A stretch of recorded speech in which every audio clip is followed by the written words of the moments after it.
Time now to turn our attention to the international newspapers. Diptyque Laurent has been scouring them. Diptyque, we're going to start this time with those first round of presidential elections in Ukraine with a somewhat surprising result. That's right, in a, well, surprising and not surprising in a world of political novices right now. It's no surprise then that a comedian who played a teacher who accidentally becomes president on TV has swept the polls in Sunday's first round of voting. His name is Vladimir Zelensky. He won around 30% of votes, well ahead of incumbent President Petro Poroshenko. Now the two men will go head-to-head in the second round of voting, which is being touted as a fight between the status quo and the unknown. That's according to Politico. The website noting that Zelensky's ability to actually lead Ukraine is still unknown, though, and it's also unknown whether he'll be able to tackle the country's burning issues like endemic corruption, the war against separatists, or the stagnant economy.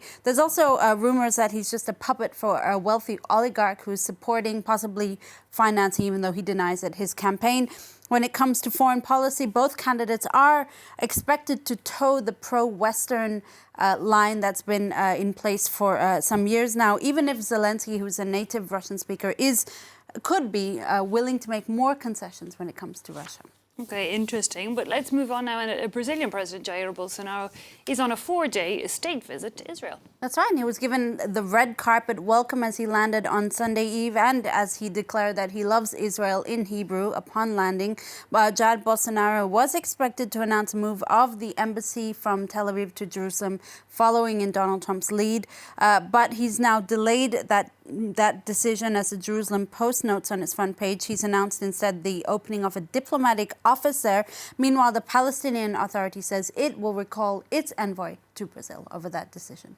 But pretty much a warm welcome in Israel for Jair Bolsonaro. Different picture back home. There's been protests marking the 55th anniversary of the military coup.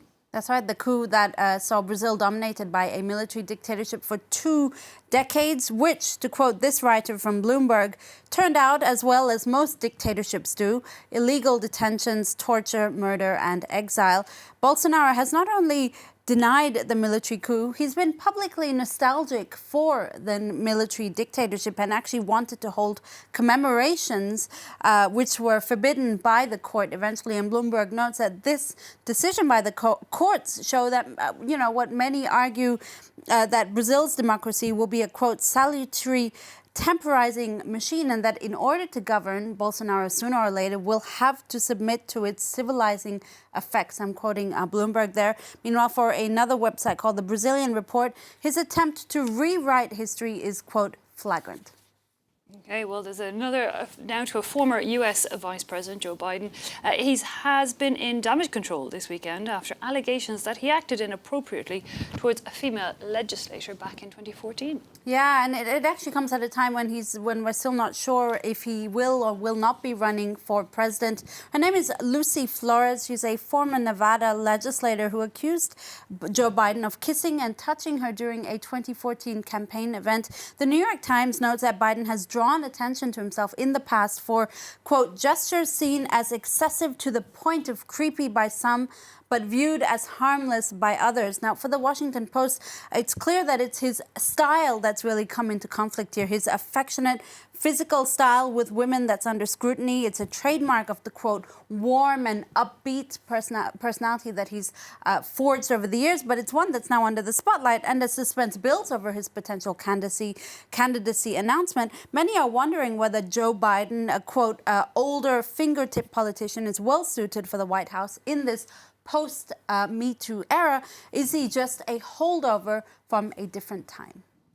Okay, well, let's move on again to Diptyque and to Japan now, where the country has announced the name of the new era that is beginning on May 1st. Yeah, this is a big moment in Japan. It's a much awaited moment. The government announcing earlier today that the new era will be named Reiwa, which loosely translates to harmony.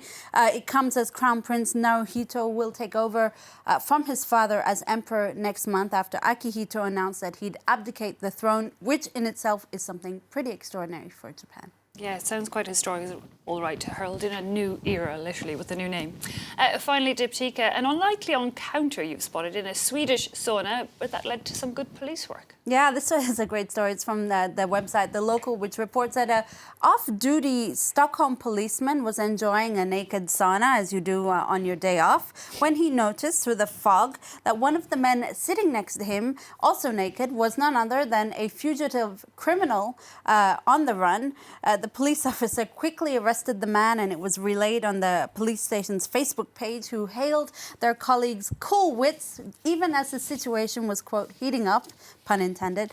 They also had this warning: we are everywhere, even when you don't see us, we are there. Yeah, indeed, never off duty, apparently. Diptyka, Laurent, thanks a lot for that wrap-up of the international papers. Time for us to take a quick break now, but we're back with all the latest updates in just a few minutes, so don't go anywhere.